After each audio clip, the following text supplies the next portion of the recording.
பிரியமானவர்களே, இந்த நாளிலும் கூட தேவ சமதை கூடி கர்த்தர் ஆராதிக்கும்படியாக உன்னதமானுடைய நாமத்தை மகிமைப்படுத்தும்படியாக கர்த்தருடைய ஆவியானவர் தந்த மேலான கிருபைகளுக்காக என் ஆண்டவருக்கு நான் நன்றி செலுத்துகிறேன். பிரியமானவர்களே, கர்த்தருடைய கிருபை இந்த நாளில் நம்மோடு கூட இருக்கிறபடினால ஆண்டவருக்கு நன்றி செலுத்த வரும் நாட்களைய அவர் கிருபைகளை நமக்கு அதிகமாய் தந்து கர்த்தர் நடத்துவாராக. பிரியமானவர்களே, இது பெரிய வியாழனால் பெரிய பாரமாக இருக்கிறபடினால இந்த எருசலேமுக்குள்ளே வந்த ஆண்டவர் அவர் என்னென்ன காரியங்களை தன்னுடைய மரணத்துக்கு முன்னாலே அவர் செய்கிறார் என்பதை குறித்து நாம் ஆராய்ந்து பார்க்கும்படியான கிருபைகளை கர்த்தர் நமக்கு தந்திருக்கிறபடினாலே நான் ஆண்டவருக்கு நன்றி செலுத்துகிறேன். நேற்று தினத்தில் பிரியமான மழை அதிகமாக இருந்தபடினாலே ஆராதனை நடத்த முடியாத ஒரு சூழ்நிலை. ஆனாலும் இந்த நாளை தேவ சமதை கூடும்படியான கிருபைகளை கர்த்தர் தந்தபடினாலே ஆண்டவருக்கு நன்றி செலுத்துகிறேன். திங்கட்கிழமை பிரியமானவர்களே, ஆண்டவர் ஒரு ஆலய சுத்திகரிப்பு அவர் நடத்துகிறார். அந்த ஆலய சுத்திகரிப்பு அது மகிமுள்ளதாக இருந்தது. அந்த ஆலய சுத்திகரிப்பை கர்த்தர் செய்து முடிக்கிறார். அங்கே அவங்க பயன்படுத்துற வார்த்தை, என்னுடைய வீடு எல்லா ஜனத்துக்கு ஜெப வீடு, அதை நீங்க கள்ள குகை ஆக்கினீர்கள் என்று சொல்ல ஒரு கேள்வியை கர்த்தர் எழுப்பினது மாத்திரமல்ல, அங்கே பிராணம் இருக்கிறவர்களையும் பிரியமானவர்கள அங்கே எல்லா காரியங்களையும் தவறான காரியங்களை செய்கிற எல்லாரையும் கர்த்தர் தொடர்ந்து விட்டு ஆலயத்தை அவர் சுத்திகரிக்கிற ஒரு காரியத்தை குறித்து நாம் அறிந்து கொள்ள முடியும். வரும் நாட்களை அதை மக்களுக்கு நான் விளக்கி நான் தருவேன். நேற்று தினத்தில் ஆர்வம் நடத்துவதற்காக வரும் நாட்களை அந்த காரியத்தை அவங்களோடு நான் பகிர்ந்து கொள்ளும்படியாக இருக்கிறேன். ஆனால் இன்றைக்கு செவ்வாய்க்கிழமையாக இருக்கிறபடினால இன்றைக்கு கர்த்தர் செய்த காரியம் என்ன? கர்த்தர் எருசலேமில் நுழைந்த பிற்பாடு அந்த குருத்தோலை பிடித்து ஆண்டவரை மகிமைப்படுத்தின பிற்பாடு இரண்டாம் நாள்ல கர்த்தர் செய்த காரியம் என்ன? நீங்க மத்தேயு சுவிசேஷம் 22வது அதிகாரம் 15 முதல் 40 வரை உள்ள வசனத்தை வாசிக்கும் போது அந்த செவ்வாய்க்கிழமை நடந்த காரியத்தை குறித்து வேதம் நமக்கு தெளிவாக சொல்லுகிற ஒரு காரியத்தை நீங்களான அறிந்து கொள்ள முடியும். ஆண்டவருடைய சமூகத்தை கேள்விகளை எழுப்புகிற ஒரு கூட்டம், ஆண்டவருடைய சமூகத்தை கேள்விகளை எழுப்புகிற ஒரு கூட்டத்தை குறித்து வேதம் 4 விதமான கூட்டத்தை குறித்து வேதம் நமக்கு தெளிவாக சொல்லுகிற ஒரு காரியத்தை நீங்கள் அறிந்து கொள்ள முடியும்.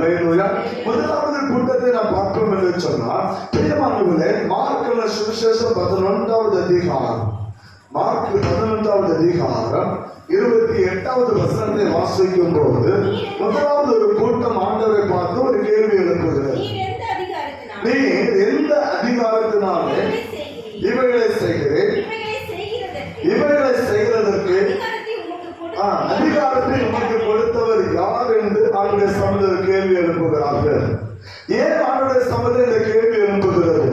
பிரியமானவர்களே, மார்க் 12வது அதிகாரத்துல 17வது வசனத்தை கர்த்தர் ஆலயத்தை சுத்திகரித்த பிற்பாடு ஆண்டவர் பிரியமானவர்களே அங்கே வந்து நிற்கிறார். அவர் உபதேசம் பண்ணி கொண்டிருக்கிற ஆலயத்தை சுத்திகரித்து அங்கே உபதேசம் பண்ணி கொண்டிருக்கும் போது வேத பாரங்களும் பரிசேயரும் ஆசாரியரும் இதை கேட்டு பிரியமானவர்களே அவனை கொலை செய்ய வகை தேடினார்கள். ஆண்டவரை கொலை செய்யும்படியாக வகை தேடுகிறார்கள். இந்த வகை தேடிக் கொண்டிருக்கிற இந்த நேரத்துல தான் ஆண்டவர் 2 விதமான காரியங்களை அங்கே இருக்கிறவர்களுக்கு கர்த்தர் போதிக்கிறார். 2 விதமான காரியங்களை கர்த்தர் போதிக்கிறார். ஒன்று பிரியமானவர்களே 22வது வசனத்துல விசுவாசத்தை குறித்து சொல்லுறார். நீங்க தேவனிடத்தில் விசுவாசம் உள்ளவர்களாக இருக்க வேண்டும் என்று சொல்லு. 24வது வசனத்துல ஜெபத்தை குறித்து கர்த்தர் சொல்லுகிறார். விசுவாசம் உள்ளவர்களாக இருக்கணும், ஆண்டுடைய சபையில நீங்க ஜெபத்தில் எல்லாத்தையும் கேட்கிறவர்களாக இருக்கணும்னு சொல்லு. ஆண்டவர் 2 விதமான காரியங்களை பிரியமானவர்கள் கற்றுக் கொடுக்கிறேன்னு சொன்னா, ஜெபம் பண்ணும் போது ஏதாவது குறை இருக்குமானால், யாரிடத்தில் ஏதாவது ஒரு கோபம் மனஸ்தாபம் இருக்குமானால் முதலாவது அதை நீங்க மன்னிக்க வேண்டும் என்று கர்த்தர் கற்றுக் கொடுக்கிறார். நமக்கு உடனே வராது. அனைவரும் நம்ம ஜெபத்துக்கு பதில் வராமல் இருக்க காரணம் என்னன்னா, மற்றவர்கள் நம்ம மன்னிக்க மாட்டோம், ஆனா ஆண்டவருடைய சமூகத்துல நம்ம மன்னிப்பு கேட்டுட்டே இருக்கும். மற்றவர்களுக்கு மன்னிப்பை நம்ம கொடுக்க மாட்டோம். மற்றவர்களை பழி வாங்குற எண்ணம், மற்றவர்களை குறை சொல்லுகிற அந்த எண்ணம் நமக்குள்ள ஓடிக்கொண்டிருக்கும். ஆனா ஆண்டவருடைய சமூகத்தை நம்ம மன்னிப்பு கேட்போம். வேதம் சொல்லுது அது தவறான ஜெபம் என்று வேதம் சொல்லுகிறது. நீங்க ஜெபம் பண்ண வரும்போது ஆண்டவரும் சொல்ல பாருங்க, நீங்க 24, 25 வசனம் 22 வசனம் சொல்ல பாருங்க, நீங்க நின்று ஜெபம் பண்ணும் போது ஒருவர் பேர் உங்களுக்கு யாதொரு குறை உண்டாயிருக்குமானால் பரலோகத்தில் உங்கள் பிதா உங்கள் தப்பிதங்களை உங்களுக்கு மன்னிக்கும்படி அந்த குறையை அவங்களுக்கு என்ன செய்யுங்க, மன்னியுங்கள். ஏன்னு சொன்ன அடுத்த வருஷம் சொல்றாரு, நீங்க மன்னிக்கலனா உங்களுக்கு மன்னிப்பு கிடையாது. நீங்க மன்னிக்கலனா உங்களுக்கு மன்னிப்பு கிடையாது. ஆண்டவர் அந்த உபதேசத்தை கற்றுக் கொடுக்கிறார். முதலாவது தேவனுடைய விசுவாசம் உள்ளவர்களாக இருங்கள் கற்றுக் கொடுத்தார். தேவனை விட்டு விலகி போகாதிருங்கள், அவரை நம்புங்கள், அவருக்கு முழு நம்பிக்கை உள்ளவர்களாக இருங்கள் சொன்னார். இரண்டாவது, நீங்கள் ஜெபிக்கும் போது நீங்கள் பிரியமானவர்களே மற்றவருடைய தவறுகளை நீங்க மன்னிக்க வேண்டும் என்று சொல்லி அந்த உபதேசத்தை பண்ணி கொண்டிருக்கும் போதுதான் அங்கே கேட்கப்பட்ட கேள்வி, நீங்க எந்த அதிகாரத்தினாலே இவர்களை போர் செய்கிறீர்கள்? இந்த அதிகாரத்தை இப்படி உமக்கு போதனம் நமக்கு அதிகாரம் தந்ததுயா? கேட்டது யார் தெரியுமா? அவருடைய சம்பந்த கேள்வி கேட்டது யார் தெரியுமா? 27வது வசனத்தை படிக்கலாம். அவர்கள் மறுபடியும் எருசலேம் வந்தார்கள்.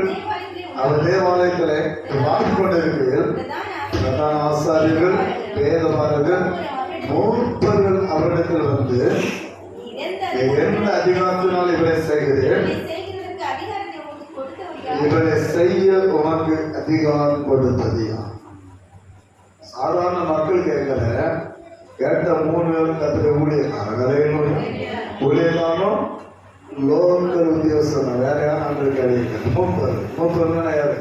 லோக்கல் உத்தியோகஸ்தர். வேதெல்லாம் சொல்லு, பிரதான ஆசாரி, வேதவார், இவங்கெல்லாம் ஊழிய செய்கிறாங்க, ஊழியக்காரங்க. அடுத்த மூப்பர்கள், அவங்க லோக்கல் உத்தியோகஸ்தர். 3 பேரும் ஒரு தரம் சும்மா விடல, அவங்கள்ட்ட போய் கேள்வி கேட்கிறாங்க, இந்த அதிகாரத்தை மட்டும் தற்பதியா? நீ இதை எப்படி போதிக்கலாம்? நம்ம பாச சொன்னா இதை நீ எப்படி சொல்லலாம்?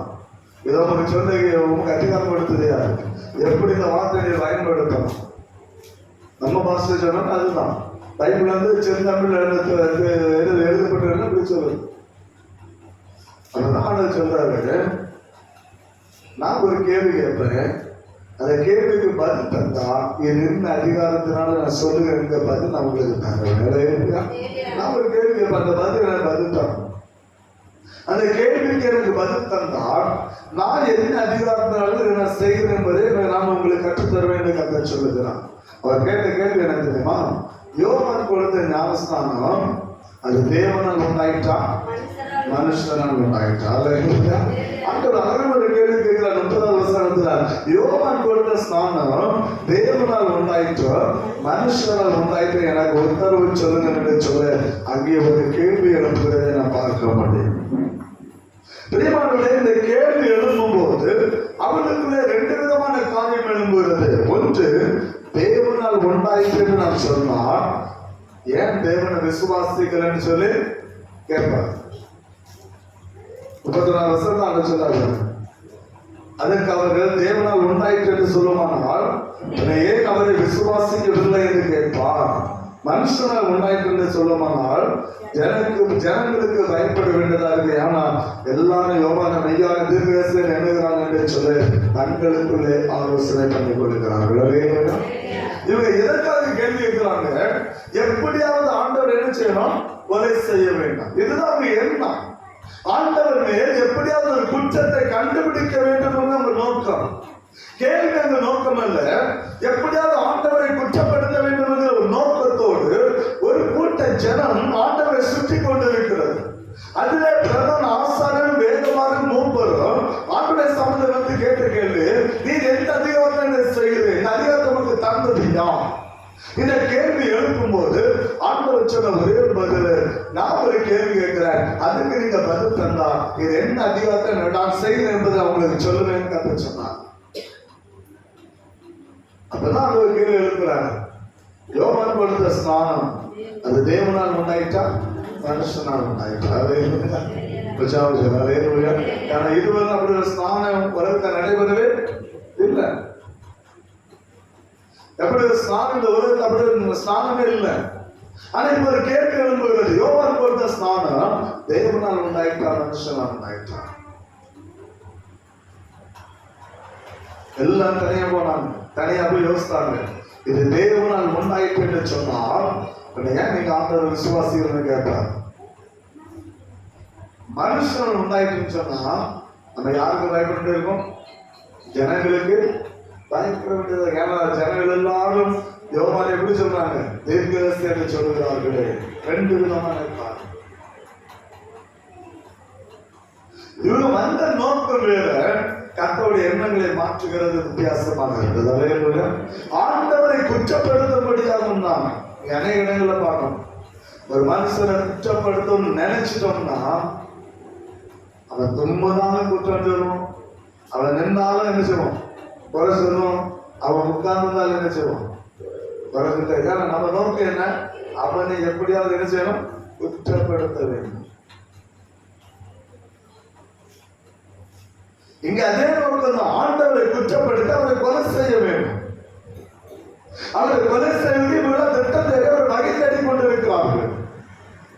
அந்த வகை தேடி அந்த நேரத்தில் ஆண்டவரை சொல்ல கேட்கிற கேள்வி ஆண்டவருக்கு சொன்னாங்க, இது எங்களுக்கு தெரியாதுன்னு சொல்ல. ஆண்டவர் சொன்னாரு, என்ன அதிகாரத்தினால நான் இதை செய்கிறேன்னு சொன்னவங்களுக்கு சொல்ல போகிறது. வேத பாடல்கள் பிரியமானதுல வேதமானவர் பிரதான மூப்பருடைய வாய்களை கத்தர் அடைக்கிறார். நீங்க சொல்லணும், நாங்க பதில் சொல்ல வேண்டிய அவசியம் இல்லை. கத்தர் எந்த வாதத்தை அங்கு ஏற்படுத்தவில்லை. பெரிய ஒரு காலத்தை கத்தர் நான் செய்கிற நியாயம் என்று சொல்லி கத்தர் வெளிப்படுத்தவில்லை. நீங்க எனக்கு பதில் தந்தா நான் உங்களுக்கு சொல்ல வேண்டிய அவசியம் இல்லைன்னு சொல்லி அவங்க வாய்களை கத்தர் அடைக்கிறார். அவங்க வாய்களை கத்தர் அடைக்கிற அது ஒரு காரியத்தை நீங்களாலும் அறிந்து கொள்ள முடியும். இரண்டாவதாக இந்த வேதபாரகர் பிரதான ஆசாரியர் மூப்பர்கள் போன பிற்பாடு இப்ப ஆண்டோடைய சமத ஒரு கூட்டம் இருக்குது. என்ன கூட்டம் தெரியுமா? மத்திய 22வது அதிகாரத்தை தெரிவிக்கிறார்.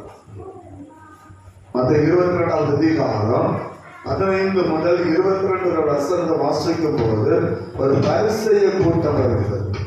மத்திய 22வது அதிகாரம் 15 முதல் 22 வசனத்தை படிக்கும் போது ஒரு பரிசேயர் கூட்டம் ஆண்டவருடைய சமூகத்தில் வருகிறதை நீங்களாலும் அறிந்து கொள்ள முடியும். இந்த பரிசேயர் கூட்டம் ஆண்டவருடைய சமூகத்தில் வந்து ஒரு கேள்வி எழுப்புகிறது. என்ன எழுப்புனது தெரியுமா? ராயனுக்கு வரி கொடுப்பது நியாயமா? ராயனுக்கு வரி கொடுப்பது நியாயமா? ஆண்டவருடைய சமூகம் கேட்ட கேள்வி 17வது வசனம் சொல்லுது பாருங்க. ராயனுக்கு வரி கொடுப்பது சரியா? அதை எங்களுக்கு நீ சொல்ல வேண்டும் என்று சொல்லி ஆண்டவருடைய சமூகம் ஒரு கேள்வி எழுப்பும்போது கத்த கேட்கிறார். மருத்துவத்திலமா மாயக்காரன், நீங்க ஏன் நினைச்சதுங்க? நீங்க சோதிக்கிறீங்க. ஏன்னா பரிசேயர் ஒரு கூட்டம் என்பது ஒரு சாதாரண ஒரு கூட்டம் அல்ல. அது உயிர்த்தெழுதலை நம்புகிற கூட்டம், வேதத்தை நன்றாக அறிந்த கூட்டம், வேத பிரமாணங்களை நன்றாக கற்றறிந்த கூட்டம் இந்த பரிசேயர் கூட்டம். அப்ப இந்த பரிசேயர் கூட்டமானது ஆண்டவருடைய சமூகம் வந்து கேட்ட கேள்வி ஒரே ஒன்றுதான், ராயனுக்கு வரி கொடுப்பது நியாயமா? ஏன் இந்த கேள்வி எழுப்பினாங்க? இந்த கேள்வி எழுப்பும் போது இந்த பரிசேயர் யாரோடு கலந்துனாங்க தெரியுமா? 13வது வசனத்தை படிக்கலாம்.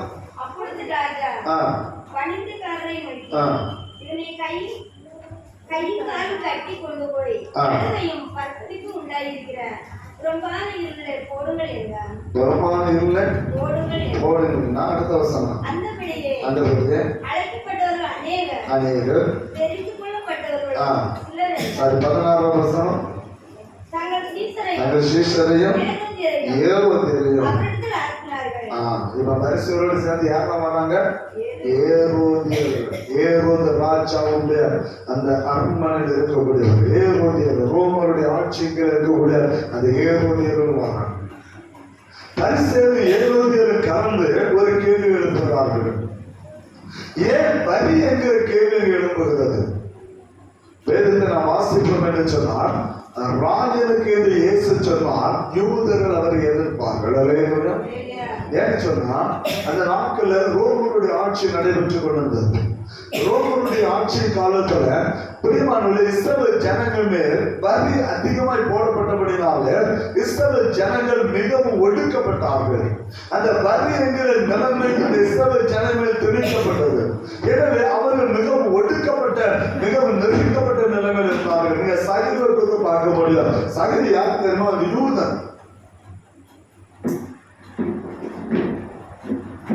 சகிது பிரியமானவர்கள் அவன் வரி வசூலிக்கிறவனாக இருக்கிறான். யூதர்களுக்குள்ளே வரி வசூலித்துக் இருந்தார்கள். மற்ற ஆயக்கானை கத்தர் பார்த்து என்னை பின்பற்றுவான் என்று சொல்லுகிறார். மற்ற ஒரு யூதனாக இருந்தான். எனவே அவர்கள் ரோமருடைய ஆட்சி காலத்துல இஸ்ரவேலிலிருந்து வரி வாங்கி மற்றவர்களுக்கு கொடுக்கிற அந்த காரியத்தை செய்து கொண்டிருந்தாங்க. அதனால ரோமருடைய ஆட்சியை ஜனங்கள் அதிகமாக எதிர்த்து கொண்டிருந்தார்கள். ராயருடைய ஆட்சிக்கு விரோதமாக ஜனங்கள் எழுப்பினபடினால்தான் இப்போ ஒரு கேள்வி கேட்கிறாங்க, வரி கொடுப்பது நியாயமா? அப்ப வரி ராயனுக்கு வரி கொடுக்கலாம் என்று சொன்னா ஜனங்கள் நாங்கள் நினைச்சுவாங்க எதிர்த்து நிற்பாங்க. நல்ல புரிஞ்சு கேள்வியோட தந்திரத்தை புரிஞ்சுக்கணும். ராயனுக்கு வரி கொடுப்பது நியாயமா என்று சொல்லு ஒரு கேள்வி எழுப்புற அந்த காலகட்டத்துலதான் இப்போ ஒரு காரியம் என்பது ராயனுக்கு வரி கொடுக்கலாம்னு இயேசு சொன்னான். ஜனங்கள் அவரை எதிர்த்து நிற்பார்கள், கல்லிருந்து கொலை செய்து விடுவார்கள். ராயனுக்கு வரி கொடுக்க கூடாதுன்னு சொன்னால் ரோமர்கள் அவர் என்ன செய்வாங்க, எதிர்த்து நிற்பாங்க. எங்க போனாலும் ஆண்டவருக்கு என்னது எதிர்ப்பு தான். ஏன்னா அவங்க நோக்கம் என்ன, இயேசு எப்படியாவது கொலை செய்ய வேண்டும், அவர் எப்படியாவது தீர்த்து கட்ட வேண்டும் நோக்கம் இருந்தபடினால்தான் இயேசுவை கேள்வினாலே அகப்படுத்தும்படி இப்ப பெரிய காரியங்களை செய்து கொண்டிருக்கிறாங்க. ஒன்று, அவர்கள் கேட்கிற கேள்வி வரியை குறித்து பரிசீலனை கேட்கிறார்கள். அன்று நினைச்சதா தெரியுமா? வேதத்தை வாசிக்கும் போது 19வது வசனம் என்ன சொல்லுது? வரி காசை எனக்கு காப்பீர்கள் என்றார். அவர்கள் பணத்தை அவர்களிடத்தில் அந்த பணத்துடைய பேத்தினால்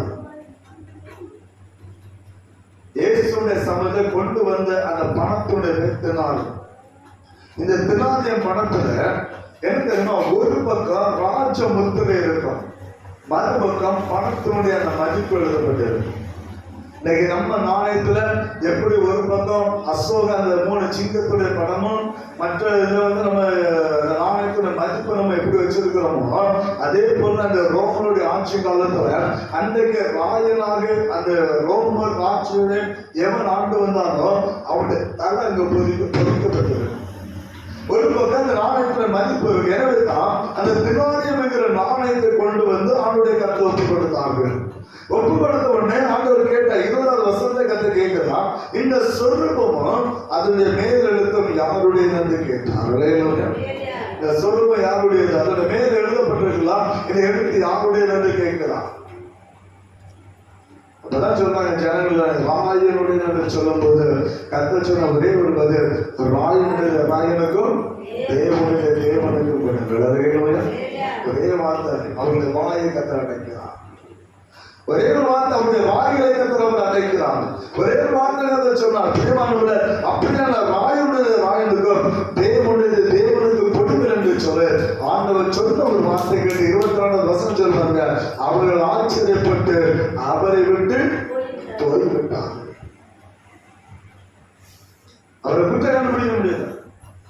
வந்தது அவரை குற்றப்படுத்த வந்தாங்க. இப்பொழுது அவரை குற்றப்படுத்த முடியாதபடிக்கு அவமானப்பட்டவர்களாய் பரிசேயர்கள் கடந்து போய்விட்டார்கள். முதல்ல தேவ சமூகத்தில் போனது யாரு? பிரதான ஆசாரியர்கள், வேதபாரகர்கள், மூப்பர்கள். மார்க்குல பார்த்தாங்க இந்த 3 அங்க போன பிற்பாடு பரிசேயர் கூட்டம் வந்தது. பரிசேயர் கூட்டம் ஏமாற்றப்பட பெருமானில் அவமானப்பட்டவர்களை அவர்களும் போய்விட்டார்கள். இந்த பரிசேயர் கூட்டம் போன உடனே அடுத்த ஒரு கூட்டம் வருது. என்ன கூட்டம்னா சதுசேயர் கூட்டம். வேதத்தை நீங்கள் வாசிக்கும் அங்கே அறிந்து கொள்ள முடியும். சதுசேயர் கூட்டம் உண்டு. ஆண்டவரை அங்கே தேடி வருகிறது. 23வது வசனத்தை வாசிக்கிறோம். உயிர்த்தெழுதல் இல்லை என்று சாதிக்கிற சதுசேயர் அன்றைய தினம் அவரிடத்தில் வந்து பாருங்க, எப்படியாவது ஆண்டவரை கொலை செய்து விட வேண்டும், ஆண்டவரை குற்றம் கண்டுபிடிக்க வேண்டும் என்று சொல்லி ஒவ்வொரு கூட்டமும் ஒவ்வொரு நிமிடம் வந்து கொண்டுதான் இருக்கிறது. அவனை பேச்சில் அகப்படுத்த வேண்டும் என்று சொல்லி ஆண்டவரை சோதிக்கும்படியாக ஒன்றமேல் ஒன்றாக ஒரு கூட்ட ஜனம் அங்கு வந்து கொண்டுதான் இருக்கு. ஒரு கூட்ட பிரியமானவர்களே, ஆசாரியர்களும் பரிசேயர்களும் சதுசேயர்களும் வந்து கொண்டுதான் இருக்கிறார்கள். சதுசேயர் வந்து நிற்கிறான். இந்த சதுசேயர் யார் தெரியுமா? உயிர்த்தெழுதல் இல்லை என்று அவர்கள் சாதிக்க உயிர்த்தெழுதல் கிடையாது. இங்க அப்போஸ்தலர் 23வது அதிகாரம் 8வது வசனத்தை வாசிக்கும் போது இந்த சதுசேயர் கூட்டத்தை குறித்து வேதம் நமக்கு தெளிவாக சொல்லுது. அறிந்து கொள்ளணும். அப்போஸ்தலர் 23வது அதிகாரம் 8வது வசனம். என்னத்தினால் என்றால் சதுசேயர் உயிர்த்தெழுதல் இல்லை என்றும் தேவ தூதரும் ஆவியும் இல்லை என்று சொல்லுகிறார்கள். பரிசேயரோ அவ்விரண்டு ஒன்றென்று ஒப்புக்கொள்கிறார்கள். அல்லேலூயா. சதுசேயர்கள் உயிர்த்தெழுதல் இல்லை என்றும் தேவ தூதரும் ஆவி இல்லை என்று சொல்லுகிற ஒரு கூட்டம். உயிர்த்தெழுதலை நம்பாத கூட்டம். உயிர்த்தெழுதலே கிடையாது. மரணத்தை சந்திச்சு அவனுடைய வாழ்க்கை அவ்வளவுதான். அதுக்கு பிறகு அவனுக்கு மீட்பு கிடையாது, அவனுடைய ரட்சிப்பு கிடையாது, அவன் மீண்டும் உயிர்த்தெழுந்து வரமாட்டான்னு சொல்லி அந்த உயிர்த்தெழுதலுக்கு நம்பிக்கை இல்லாத ஒரு கூட்டம். தேவ தூதர்களையும் ஆவிகளையும் பிரியமானவர்களை நம்பாத ஒரு கூட்டம் அந்த சதுசேயர் கூட்டம். இந்த கூட்டம் அவனுடைய சமூகத்துல வந்து அவனுடைய சமூகத்துல ஒரு சம்பவத்தை சொல்றாங்க. ஆண்டவரை ஒருத்தனை கல்யாணம் ஆயிடுச்சு. கல்யாணம் ஆகி என்ன நடந்தது? முன்னாடி செத்து போனான். அவன் 7 சகோதரன் தான். 2வது கல்யாணம் பண்ணான், அவனு செத்து போனான். 3வது கல்யாணம் பண்ணான், அவனு செத்து போனான். 7 பேரும் கல்யாணம் பண்ணாங்க, அவளுக்கு குழந்தை இல்லை. 7 பேரும் கல்யாணம் பண்ணாங்க, குழந்தை கிடையாது. ஏன்னா உயிர்த்தல் இல்லை என்று சாதிக்கக்கூடிய கூட்டம். அவங்க இயேசுவை கேட்டாங்க, உயிர்த்தெழுதல்ல இவன் யாருக்கு மனைவியாக இருக்கும்? கேள்வி பார்த்தீங்களா? வேற கேள்வி அவங்களுக்கு கிடையாது. ஒருவனுக்கு பிரியமானவர்களே 7 சகோதரர்கள், மூத்தவன் கல்யாணம் பண்ணான், குழந்தை இல்லை, இறந்து போனான். இப்படியாக 7 பேரும் கல்யாணம் பண்ணாங்க. 7 பேரும் கல்யாணம் பண்ணி அவனுக்கு குழந்தை இல்லை. 7 பேரும் மரணத்தை சந்திச்சாங்க, அவனும் மறித்து போய்விட்டான். உயிர்த்தெழுதலின் நாளில அவள் யாருக்கு மனைவியாக இருப்பான்? ஏன்னா மோசேல பிரமாணம் சொல்லுது, ஒருவனுக்கு திருமணமாய் அவனுக்கு குழந்தை இல்லை, அவன் மறித்து போனால் அவளை அவனுடைய சகோதரன் திருமணம் பண்ணலாம் என்று சொல்லி மோசேயுடைய நியாய பிரமாணம் சொல்லுகிறது. அந்த 22-24 தான் சொன்னாங்க. வாசிக்கலாம். போதகரே, ஒருவன் சந்தானம் இல்லாமல் இறந்து போனால் அவனுடைய சகோதரன் அவன் மனைவி விவாகம் பண்ணி தன் சகோதரனுக்கு சந்தானம் உண்டாக வேண்டும் என்று மோசே சொன்னாரே. அதுதான் அந்த சம்பவத்தை எழுதுறாங்க. 7 சகோதரன் தான், அவனுக்கு 7 சகோதரன் தாங்க. ஒருத்தவன் கல்யாணம் பண்ணா இப்படி சம்பாதி போச்சு, எல்லாரும் செத்து போனாங்க. உயிர் தெளிந்தாலும் யாருக்கு மனைவியா இருப்பாங்க? இதை சொன்னது யாரு? மோசே. அவனுடைய சம்பந்தத்தை கேட்டது யாரு? சதுசேயர்கள். ஏன்னா உயிர்த்தெழுதலை நம்பாத ஜனம். இந்த காலத்தை மோசே எங்க சொன்னான்? மோசே சொன்னாருன்னு சொன்னாங்கல்ல. மோசே இந்த சம்பவத்தை எங்க எழுதி வச்சிருக்கிறார்? பாகமம் 25வது அதிகாரம். பாகமம் 25வது அதிகாரம் 5-6 வசனத்தை வாசிக்கிறோம். சகோதரன் ஒன்றாய் குடியிருக்கும் போது ஒருவனுக்கு சந்தானம் இல்லாமல் அவன் மரித்தால் அந்நியனுக்கு அடுத்தமா அவளை கல்யாணம் பண்ணக்கூடாது. அவனுடைய புருஷனுடைய சகோதரன் அவளை தனக்கு மனைவியாக கொண்டு அவளுக்கு சேர்ந்து புருஷனுடைய சகோதரன் செய்ய வேண்டிய கடமையை செய்ய கடவன். மரித்த சகோதரனுடைய பேர் இஸ்ரவேலில் அற்று போகாதபடிக்கு அவன் பெயரை அவன் பெரும் தலைப்பிள்ளைக்கு என்ன செய்யணும்? அறிவிக்க வேண்டும். மூத்தவன் கல்யாணம் ஆகிட்டு அவன் குழந்தை இல்லாம செத்து போனா அவளை வந்து எந்தோரம் கல்யாணம், வெளியே உள்ள யாரும் கல்யாணம் பண்ணக்கூடாது. மோசேயுடைய பிரமாணம். வேற யாரும் திருமணம் செய்யக்கூடாது. ஆனா கண்டிப்பா புருஷனுடைய சகோதரன் அவளை திருமணம் பண்ணி தான் ஆக வேண்டும். இதுதான் மோசேயுடைய சட்டம். ஆண்டவருடைய பிரமாணம் அதுதான் கற்றுக் கொடுக்கிறது. அவள் கண்டிப்பாக திருமணம் பண்ணிதான் ஆக வேண்டும். அவளை திருமணம் பண்ணக்கூடிய அவளுடைய சகோதரனாக இருக்கிற வேற யாரும் திருமணம் பண்ணக்கூடாது. இந்த சகோதரன் திருமணம் பண்ணி இவங்க 2 பேருக்கு ஒரு குழந்தை பிறந்து வச்சிருந்தே, அந்த குழந்தை இஸ்ரவேல்ல யாருடைய குழந்தைய கருதப்படும் தெரியுமா? செத்து போனாங்கல்ல அவனுடைய குழந்தையாக அது கருதப்படும். தலைப்பிள்ளைக்கு அவன் பேரெல்லாம் சொல்றான். ஞாயிற்றுக்கிழமை சொல்லுது, அவனுடைய பேர் இஸ்ரவேலிலே அற்று போகாதபடிக்கு. 6 வருஷம் சொல்லுவீங்களா? அவனுடைய பேர் இஸ்ரவேலிலே அற்று போகாதபடிக்கு முதலில் பிறக்கிற குழந்தைக்கு அவனுடைய பேரை அவர்கள் சூட்ட வேண்டும்.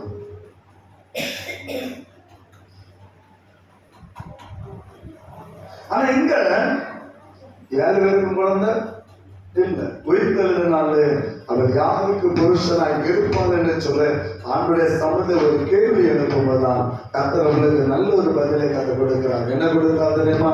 வாசிகளை 29:30 அதிகாரம் 29-30 வசனத்தை வாசிக்கலாம்.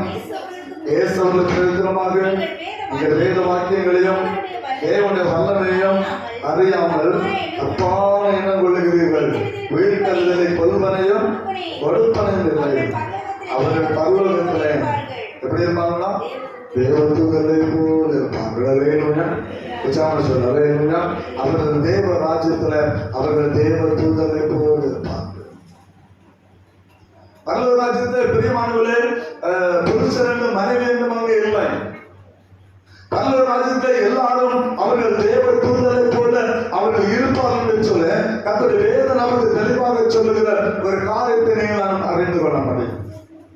நீங்கள் நாங்கள் தேவ தூதரை போல நம்மை மாற்ற கர்த்தர் வல்லமுள்ள தேவனாக இருக்கிறார். ஆனா படைக்கப்பட்ட மனிதன் எப்படி படைக்கப்பட்டான்னு தெரியுமா? நீங்க சங்கீதம் 8வது சங்கீதம் 5வது வசனம் நீங்க வாசிக்கும் போது அவன் தேவ தூதரில் சற்று சிறியவனாக படைக்கப்பட்டவன். தேவ தூதரை காட்டிலும் சற்று சிறியவனாக படைக்கப்பட்டவன் நம் மனிதன். ஆனா அப்படிப்பட்ட மனிதனை பார்த்து ஆண்டவர் சொல்றாரு, பரலோக ராஜ்யத்துல அவர்கள் தேவ தூதரை போல இருப்பார்கள் சொல்லலையா?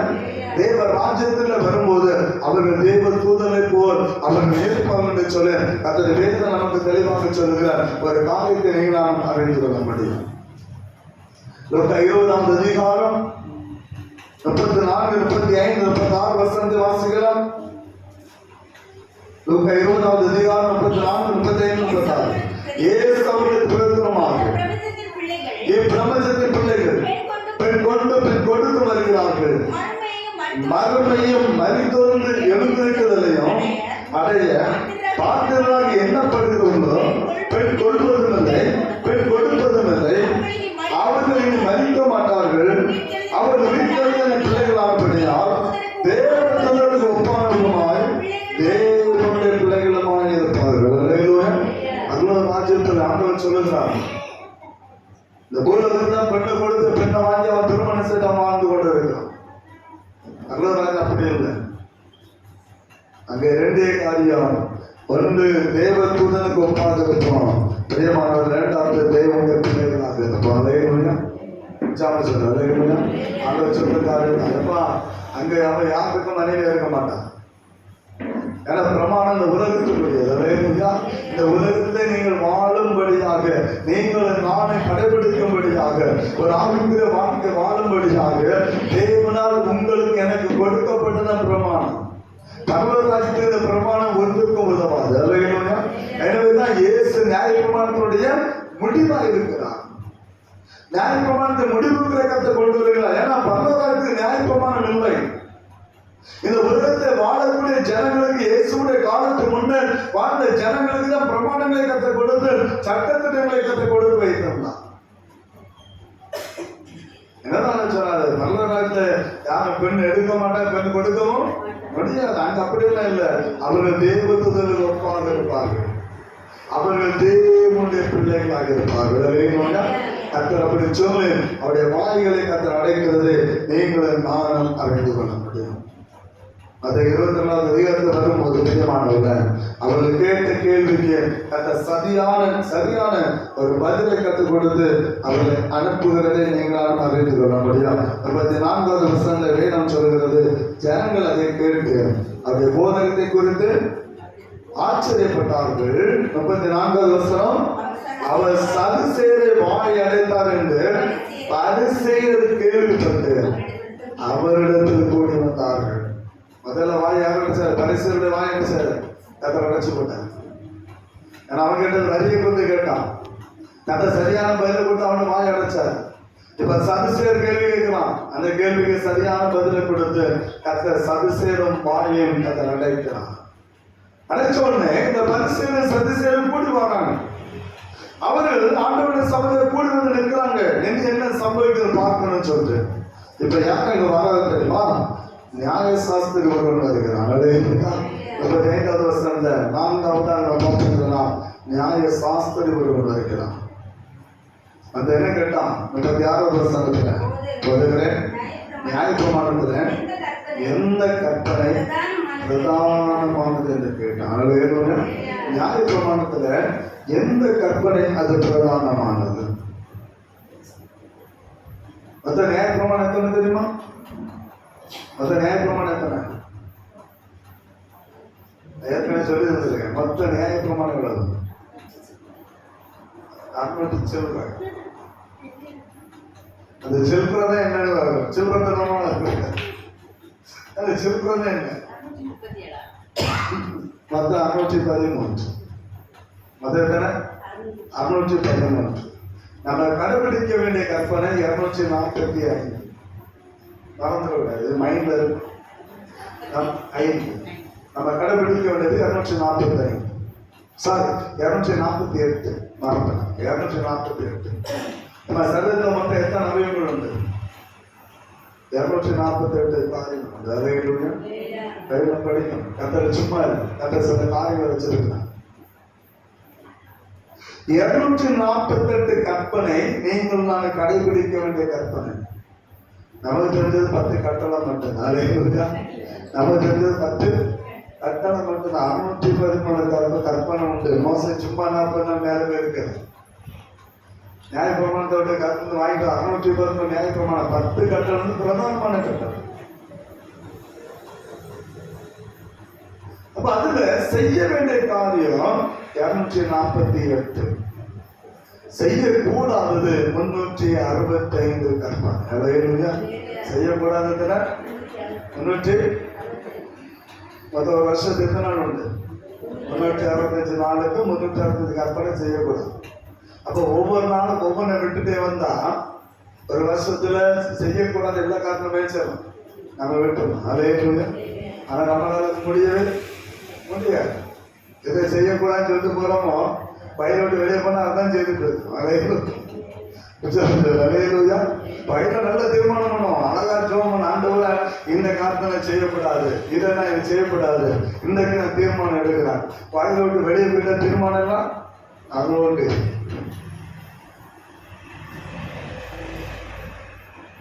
அப்போ வேதத்தை நீங்க நல்லா புரிஞ்சுக்கணும். எனவே தான் நியாய சாஸ்திரம் வேதத்தை நன்றாக அறிந்தவன், நியாயப்பிரமாண தேவனிடத்தில் வந்தது என்பதை நன்றாக விசுவாசிக்கப்படுவன், அவனை பேரை நியாய சாஸ்திர நியாய பிரமாணங்களை நன்றாக கற்று அறிந்து அவன் இருக்கக்கூடிய ஒரு மனிதன். இப்போ அவன் ஆண்டோட சபையில் வந்து ஆண்டோரை சோதிக்கிறான். ஏற்கனவே முன்பு வேற கத்தர் வாயடிச்சு அனுப்பிட்டார். முதல்ல பிரிவான பிரதான ஆசிரியர் வேதவான மூப்பரோட வாயடிச்சார். 2வது பரிசுத்த வாயை கத்தர் அழைத்து விட்டார். 3வது பிரிவான சதுசேருடைய வாய் எல்லாரும் கத்தர் வாயடித்து அவளை அனுப்பி விட்டார். ஆண்டவரை சோதிக்கும்படி வந்த ஜனங்களுக்கு சரியான உத்தரவு கொடுத்து அவளை அனுப்பி விட்டார். இப்போ ஒரு வாரம் நியாய சாஸ்திரி வந்து கேட்டான், நியாய பிரமாணத்தை எது பிரதானம் கேட்டான். அதில் கேட்ட கேள்வி பார்த்தீங்களா? எது பிரதானமாக?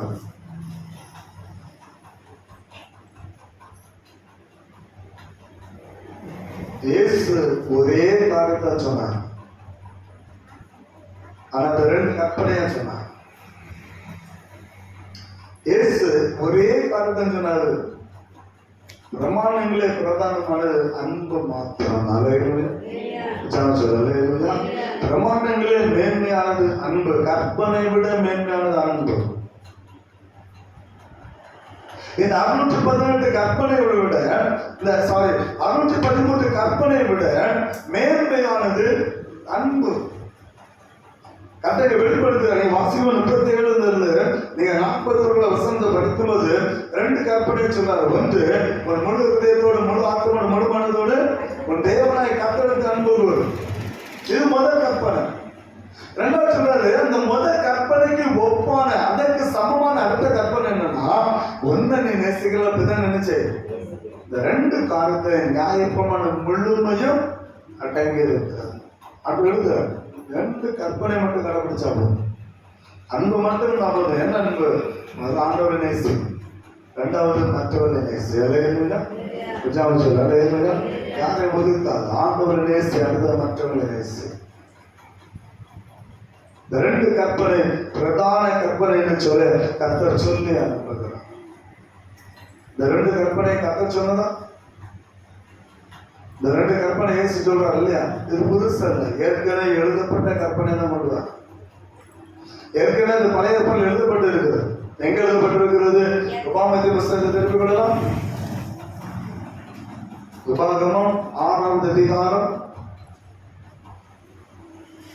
உபாகமம் 6வது அதிகாரம் 4-5 வசனத்தை படிக்கலாம்.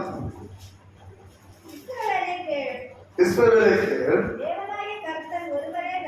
தேவனாய கர்த்தர் ஒருவரே கர்த்தர்.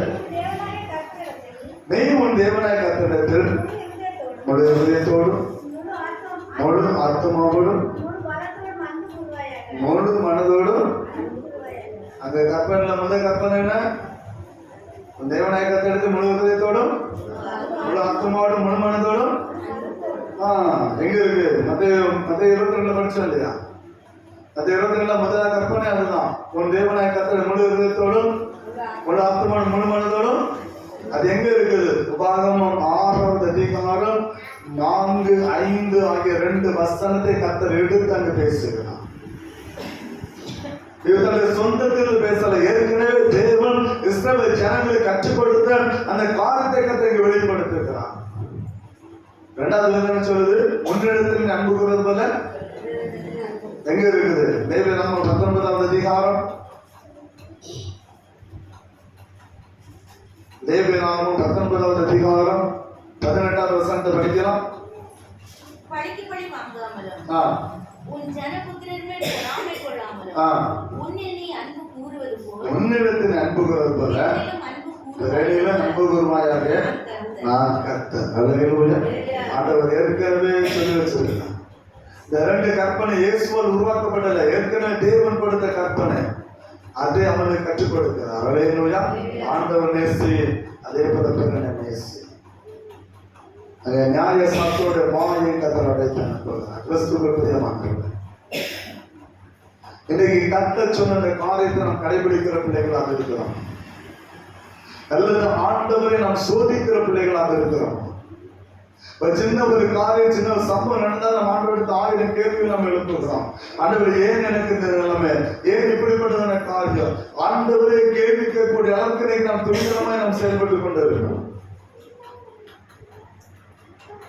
இங்கே வேதத்தில் ஆண்டவரை சோதிக்கும்படியாக, ஆண்டவரை குற்றப்படுத்தும்படியாக, ஆண்டவரை எப்படியாவது கொலை செய்து விட வேண்டும் என்ற நோக்கத்தோடு 4 விதமான கூட்டமான சபத்தை கேள்வி எழுப்பு.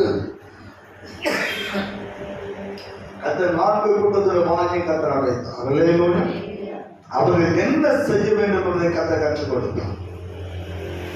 இந்த 4 கூட்டமும் எப்படிப்பட்டவர்களாக இருக்க வேண்டும் என்பதை கர்த்தர் கற்றுக் கொடுத்தார். இன்றைக்கு நீங்களும் நானும் எப்படி நாம் ஜீவிக்கிறோம்? ஆண்டவருடைய சபையில் எப்படிப்பட்ட பிள்ளைகளாக இருக்கிறோம்? ஆண்டவரை நாம் நேசிக்கிறோமா? மற்றவரை நேசிக்கிறோம்? கர்த்தரை பலப்படுத்துகிறோம். 2வது, தேவனுக்குரியது தேவனுக்கு நாம் கொடுக்கிறோமா? ராயனுக்கு கரெக்டா நம்ம கொடுத்துட்டே இருக்கோம். அரசாங்கம் கேட்டா என்ன சொல்றோம்? பார்த்து வைக்கவே மாட்டான், கரெக்டா கொடுத்துரும். அரசாங்கம் இத்தனை தேதி வச்சு ஆகணும் சொன்னா தலைகளை மரங்களை வச்ச கட்டி முடிச்சிடும். ஆனா தேவனுக்குரியது தேவனுக்கு கொடுக்கிற பிள்ளைகளாக இருக்கலாம். யோசித்துப்பான். சதுசேயர் பார்த்து அவர்கள் தேவ தூதருக்கு ஒப்பாகவும் தேவனுடைய பிள்ளைகளுமா இருப்பார்கள் சொல்ல, தேவனுடைய பிள்ளைகளாகும்படியான அந்த அதிகாரத்தை நாம் பெற்றிருக்கிறோமா?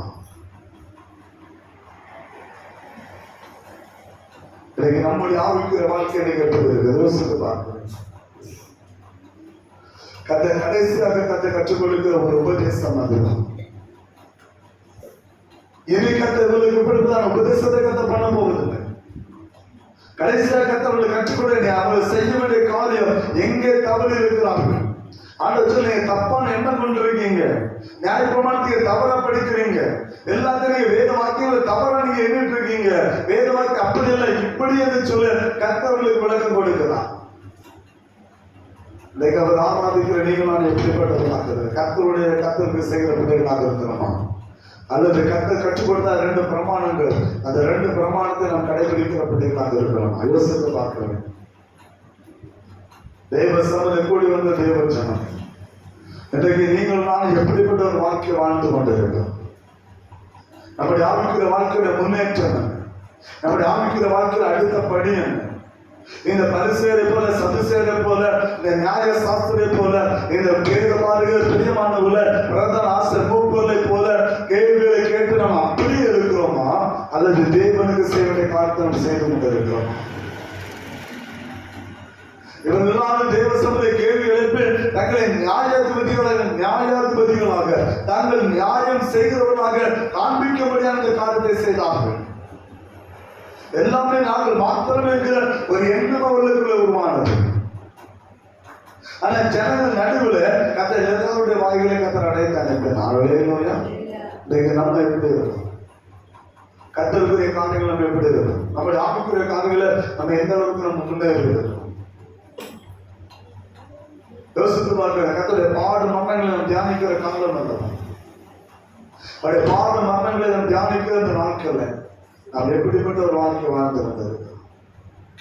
அவர் எழுதுகிறான், அவரோடு கூட பாடுபட்டார், அவரோடு கூட நாம் ஆளுகை செய்கிற பிள்ளைகளாக இருப்போம். அவரோடு கூட உயிரோடு எழும்போம் என்று சொன்னான். அவரோடு கூட நீங்கள் நாம் ஆளுகை செய்கிற பிள்ளைகளாக இருப்போம்.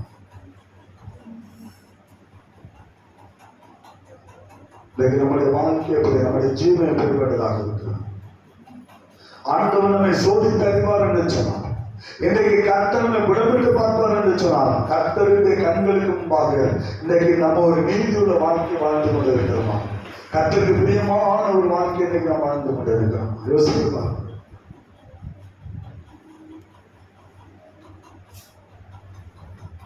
அல்லது தங்களை தேவனுக்கு முன்பாக நாங்கள் தான் பெரிய பரிசுத்தவன், நாங்கள் தான் பெரிய நீதிமான்கள் சொல்ல நம்ம காண்பித்துக் கொண்டிருக்கிறோம்.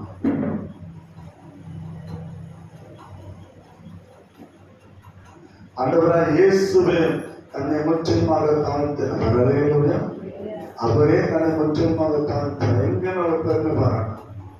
யார் மேலும் அவர் அதிகாரம் செலுத்துவதே கிடையாது. யாரையும் அவர் அதிகாரத்தை உட்படுத்துவது கிடையாது. அன்பை செலுத்தினார். மற்றவர்களை நேசிக்கிறவர்களாக இருந்தார். நியாயப்பிரமாணத்தை மற்றவர்களை கற்றுக் கொடுக்கிறவர்களாக இருந்தார். மற்றவர்களுக்கு உணவளிக்கிறவர்களாக இருந்தார். மற்றவருடைய தேவைகள் எல்லாவற்றையும் அவர் சந்திக்கிறவர்களாக இருந்தார். அதே போல ஒரு வாழ்க்கை வாழ நீங்கள் நான் கற்றுக்கொள்ள வேண்டும். அதே போல பிரியமானவர்களே, பிரமாணங்களை கை கொண்டு தேவனுக்கு செய்ய காரியங்களை நாம் செய்து நம்முடைய ஆவிக்கிற வாழ்க்கையில அவரை போல நாம் வாழ கற்றுக்கொள்வோம் என்று சொன்னார். நம்மையும் ஆசீர்வதிக்க கர்த்தர் வல்லமையுள்ள தேவனாக இருக்கிறார். அதுதான் கர்த்தர் நம்ம கற்றுக் கொடுக்கிற ஒரு காலம். இந்த செவ்வாய்க்கிழமை தேவ சமூகத்தை நடந்த இயேசுடைய சமூகத்தை நடந்த காரியம் அது எல்லாவற்றையும் கர்த்தர் பதில் கொடுத்து பிரியமானவர்களுடைய வாய்களை கர்த்தர் அடைத்து தன்னுடைய ஊழியத்தை நிறைவேற்றிக் கொண்டிருக்கிறார்.